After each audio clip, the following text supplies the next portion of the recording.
IELTS Speaking. Part 1. Topic: Birthday. Band 7.5. Do you celebrate your birthday? Yes, I do. I always look forward to my birthday as it's a great opportunity to spend quality time with my friends and family. Although I'm not one to have extravagant celebrations, I enjoy the company of my loved ones and usually have a low-key gathering at home. Last year, I had a small birthday party with close friends where we just had dinner and played some games. How do you usually celebrate your birthday? Typically, I spend the day with my family and friends, enjoying a nice meal together, and in the evening, we often have a small get-together. I prefer celebrating my birthday in a simple and relaxed manner, as I believe it's more meaningful to share those moments with people I care about. For my last birthday, we went out to a cozy restaurant, and after dinner, we had a movie marathon at home. What is the most memorable birthday you've had? I think the most memorable birthday for me was when I turned 18. It was a milestone, and I was surrounded by all my friends, which made it truly unforgettable. The fact that I was transitioning into adulthood made the celebration even more significant. It was a day filled with joy and laughter, which I'll always cherish. We had a huge party, and I received a surprise gift that I had been wanting for ages. Do you prefer celebrating your birthday with family or friends?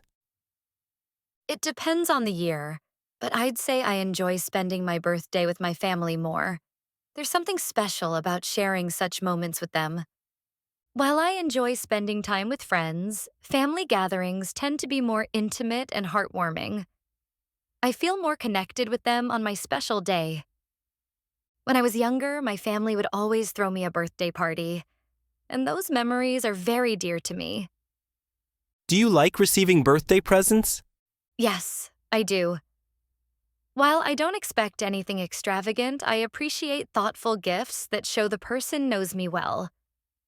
For me, it's not about the monetary value of the gift, but the thought and effort behind it.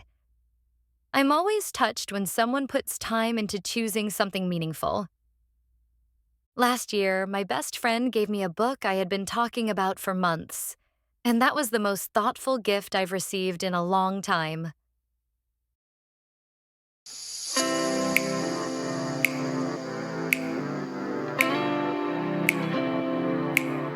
IELTS Speaking. Part 1. Topic: Making plans. Band 7.5. Do you often make plans? Yes, I try to make plans as much as I can. I think having a well-organized plan helps me stay focused and accomplish tasks efficiently. While I do enjoy being spontaneous occasionally, having a structured plan allows me to prioritize my responsibilities and achieve my goals without feeling overwhelmed. For instance, I always plan my study schedule in advance, which makes preparing for exams less stressful. What kinds of things do you usually plan? I usually plan both short-term and long-term activities. For example, I plan my daily routines, social events, and even vacations months in advance. I believe planning ahead gives me the flexibility to make adjustments as needed, and it ensures that I don't miss out on important events or opportunities. Last year, I planned a family holiday several months before, and everything went smoothly because I organized every detail. Do you prefer making plans alone or with others? It really depends on the situation, but I generally prefer making plans with others, especially for social activities. Collaborating with friends or family members ensures that everyone is on the same page. When planning group activities, I find that input from others makes the event more enjoyable and tailored to everyone's preferences. It also allows me to consider different perspectives. For a recent birthday party, I worked with my friends to plan all the details, from the venue to the entertainment, and it turned out to be a fantastic event. Do you always stick to the plans you make? Not always. While I try to stick to my plans as much as possible, I understand that things can change unexpectedly, so I remain flexible when needed. I believe being adaptable is key to maintaining a balanced and stress-free life. If something comes up that requires me to change my plans, I'm willing to adjust accordingly. Last week, I had a meeting planned with a colleague, but due to unforeseen circumstances, we had to reschedule it. I didn't mind at all because I know such things happen. How do you feel when plans are disrupted? I used to feel frustrated when plans didn't go according to schedule, but I've learned to be more patient and flexible over time. Although disruptions can be disappointing, I now understand that not everything is within our control, and sometimes it's better to go with the flow rather than stressing over changes. For instance, I was really looking forward to a weekend trip, but it rained heavily, so we decided to postpone it. Initially, I was upset, but I soon realized that there was nothing I could do about the weather. How do you usually plan your work or study time? I typically plan my work or study time by breaking down tasks into smaller, manageable chunks and assigning specific time slots for each. I find this method to be effective because it allows me to stay focused and track my progress throughout the day. Plus, it helps prevent procrastination.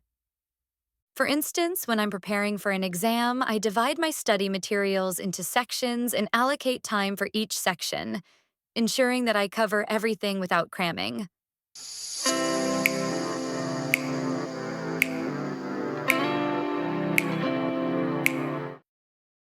IELTS. Speaking Part 1. Topic: Public transport. Band 7.5. Do you use public transport?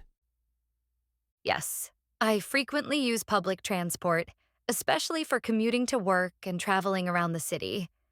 It's a convenient and cost-effective option for getting from one place to another. Public transport is widely accessible, and I find it to be a practical solution to avoid the hassle of driving and parking. It also helps reduce the number of cars on the road, which is beneficial for the environment.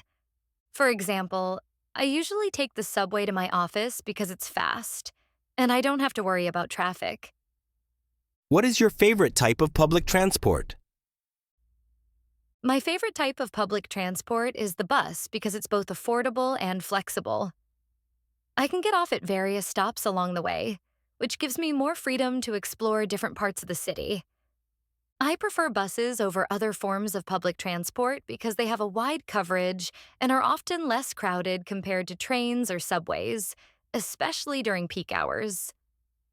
For instance, last weekend I took a bus to a new shopping district in the city, and it was really convenient because there was a bus stop right in front of the mall. Do you think public transport is important in your country? Yes, I believe public transport plays a crucial role in my country. It offers an affordable alternative for people who cannot afford private cars and helps reduce traffic congestion. Public transport is not only essential for daily commuting, but also contributes to reducing air pollution, which is a growing concern in many urban areas. It also promotes social inclusion by providing mobility for all people, regardless of their income level. For example, in cities like Hanoi, public buses are heavily relied upon by students and low-income workers who cannot afford a car. How often do you use public transport? I use public transport almost every day, typically to get to work in the morning and back home in the evening. It's an essential part of my daily routine. Using public transport regularly has become a habit, and it allows me to avoid the stress of driving, especially in the morning rush hour when traffic can be unpredictable.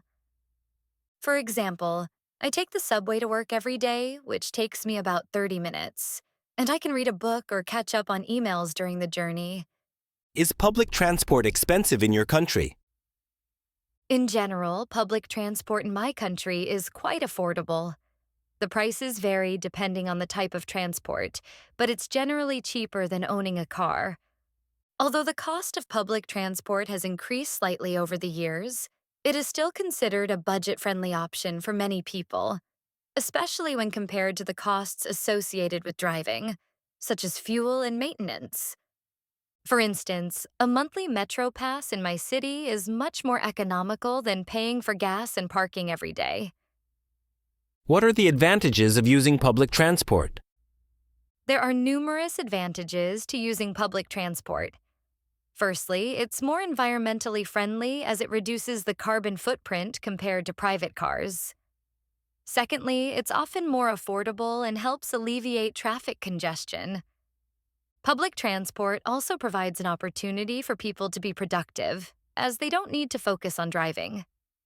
Instead, they can use that time to read, work, or relax. For example, when I take the bus, I can catch up on emails or listen to a podcast, which makes the journey more productive.